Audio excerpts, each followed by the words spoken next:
Hey everyone, today we are wrapping up our summer series on the topic of simplicity.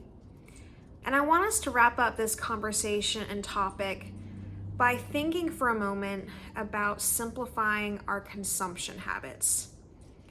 As Americans, we have access to so much, and we have access to things at lightning speed. And we consume a lot.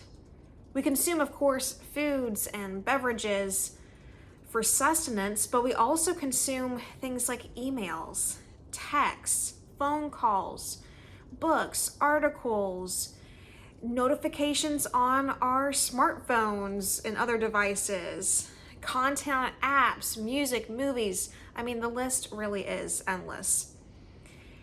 And consumption, of course, is important. We have to, for example, eat and drink to live. It's also an essential and responsible part to consume important information. It helps us live full and intentional lives. We can't just live with our heads in the sand. But that being said, I think most of us consume far too much, and perhaps not always the right things either. And so this week, as we wrap up this series on simplicity, I'd like to challenge you to really analyze your own consumption habits. And I'd like to do this in 3 different categories. The first category being food and drink. Start to simplify your actual diet by becoming more mindful and conscious of what you're ordering at a restaurant or what you're buying from the grocery store. Maybe even ask yourself a few of these questions. Do I buy in excess when I go shopping at the grocery store? And then does food go to waste? Or how does what I buy and what I consume impact my own physical health and the environment? Am I giving thanks and gratitude to all of the people who have made the meal in front of me possible? These types of questions can reveal a lot about our own habits and even motivate us to create some changes in our lives. Changes that can impact our own well-being and also the well-being of others and even our environment. The second category of consumption I'd like you to think about is news and media. Notice how much news and media you take in on a regular basis. And when possible, try to simplify your consumption. Instead of watching, for example, hours of CNN every night, could you create a more pared down consumption habit?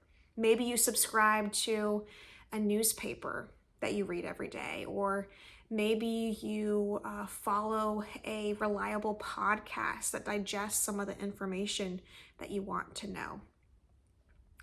Instead of just mindlessly consuming, make some conscious decisions around what sources of media you'd actually like to take in and their benefits and importance in your life.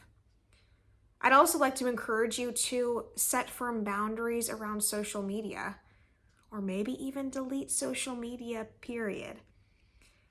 Every time you engage with a certain app or a social media platform, take careful consideration as to why you are going there.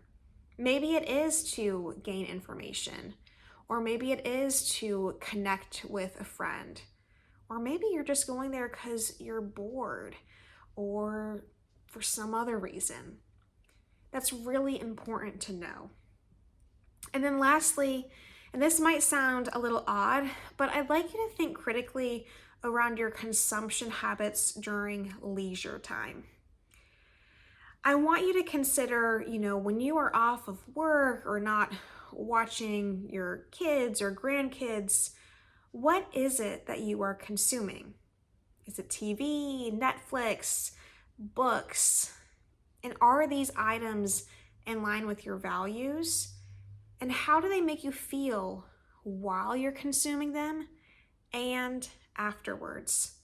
What purposes are they serving in your life? And are there other things you'd like to consume or engage with instead? Maybe you've gotten stuck in the habit of watching several episodes of a TV show every night, and then afterwards find yourself feeling even more drained and depleted because it wasn't life-giving. So, asking yourself these questions around how you spend your leisure time can allow you to set yourself up and follow through with new habits. You could ask someone else in your family to plan to go on a walk with you after dinner, or get another friend involved in an activity that's more meaningful during your leisure time. So, think about these three things this week: what you actually eat and drink, those consumption habits, news and media, how you take in that sort of information, and then how you spend your leisure time. I think if you think critically about each of these categories and make a few small changes, you can see a big difference. I hope that you've enjoyed this series, and I can't wait to see you soon.